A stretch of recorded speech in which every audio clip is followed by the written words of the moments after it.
Yeah, for sure. And I think what I like to tell people is, okay, this part is like, just go back and read what Jesus said, you know, and he's all the time he's talking about helping others in times of need, whether that's the parable of the Good Samaritan, you know, I don't know what your religious background is. Lutheran, yeah. Lutheran you know that one then, oh, yeah, Samaritan? Yeah, okay, yeah, good. Yeah, You got that yeah, far. Yeah, All right, good. And then there's once he tells this parable of the sheep and the goats, and basically saying to the one group, whatever you did to the least of these, you did to me. So if you took care of the sick, visited ones in prison, fed the hungry, you know, clothed the naked, you did it to me, and welcome into my kingdom. And if you didn't do it, see you later. You know, you're condemned for it. And I don't think it's actually meant to be a thing of merit, like in a Muslim setting, it would be you earn your way into heaven. I don't think it's that, but I think that's how you learn who the real Jesus is. I think part of the problem with the American, at least my interpretation, a lot of it is just a cerebral theology up here. It doesn't come out in your hands and your feet and putting yourself on the line for somebody else. And it doesn't have to be in a war zone. It can be somebody right here in town. And we saw that in the emergency room all the time. Just there's so many people in need, and reaching out to those, but crossing, you're always going to be crossing lines. Somebody different on the other side, reach out to them, help them, and that's how you get to know the real Jesus. And I think that's what it really means to be a Christian of faith, is to have that combination of theology, but also working that out in the day-to-day. And you start realizing that fills your life with purpose and meaning. And I saw some of your podcasts, and almost everybody talks about eventually why they like what they're doing is because it gives their life some meaning or purpose. And I think that's true for all of us as humans, that we're all kind of searching for that, but we get so distracted or caught up in the rat race or something. But getting back to that, and I think that's what Jesus meant. There, I don't know if you've seen the movie To End All Wars.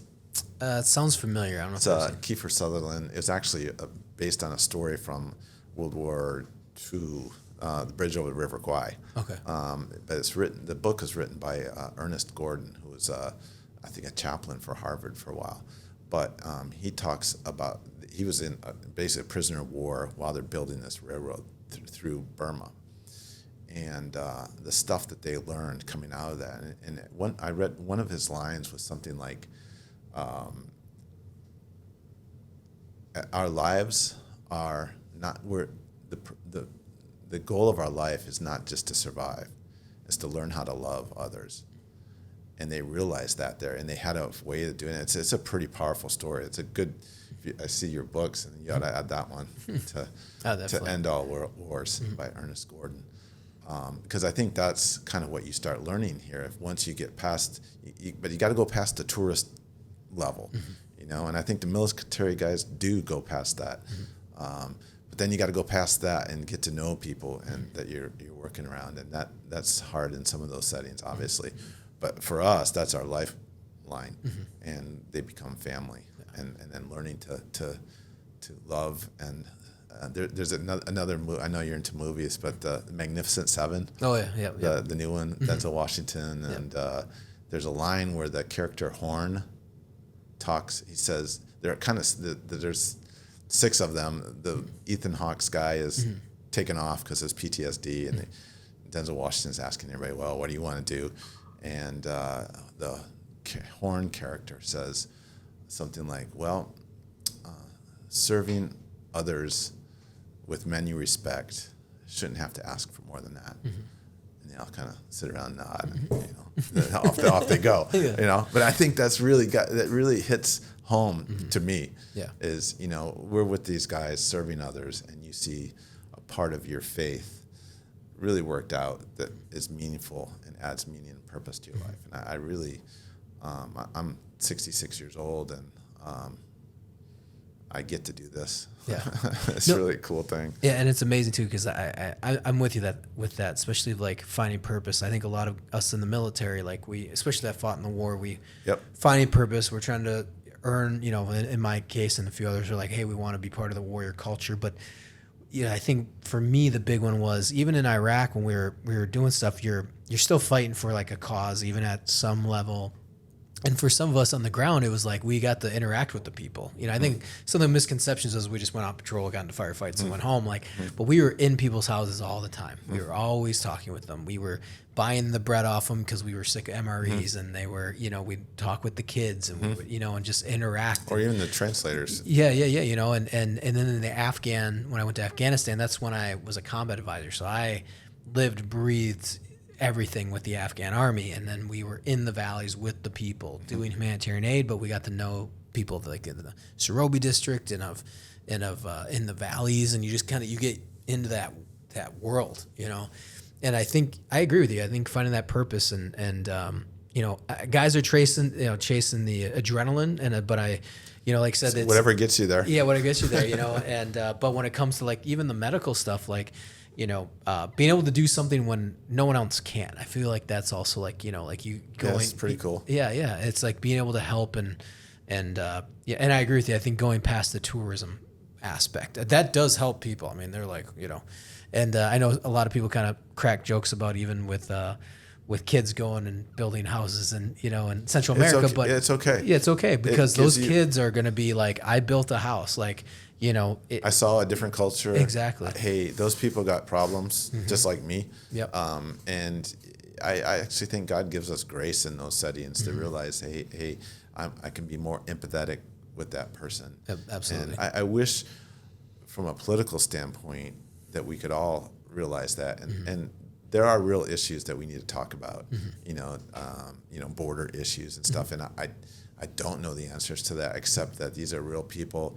We need to talk about it because there's real issues there. Both sides need to get together. And if democracy is going to survive, I think it's key that we start thinking like that. Yeah. And I agree with you too, is like when the community, like growing your community a bit more, and people talk about that when they, like even how we are in our own homes, like we are not multi-generational families, or it's a weakness. And then even the neighborhoods, like, do you talk with your neighbor, or do you know who you are? And like even growing up, we didn't talk to everybody, but we at least knew who they were. Yep. I remember my parents talking with them all the time, or like we knew the neighbor kids, and and all this other stuff, and everybody comments on it. Like it's like they just don't know their neighbor very well, and then you start seeing other cultures coming in. We have an Indian neighborhood.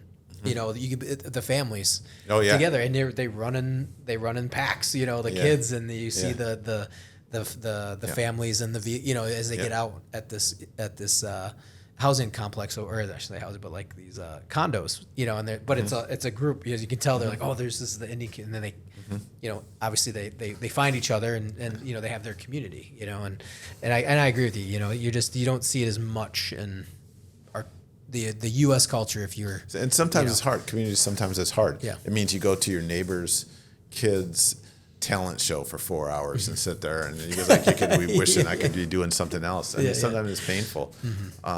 In Karen tradition, what they'll have is a Thanksgiving service where one family, one house will have a meal, butcher a pig or something, and they'll often have a devotional, like a church service, and the morning and after that they feed everybody. Well, they don't have a lot of electricity or refrigeration, so there's no way for them to preserve a larger animal. So they just divide it up and give it to the neighbors. And then it's not regimented, but then next week somebody else will do it, and it's a very great way of communicating and communion with your neighbors. And all of life is like that.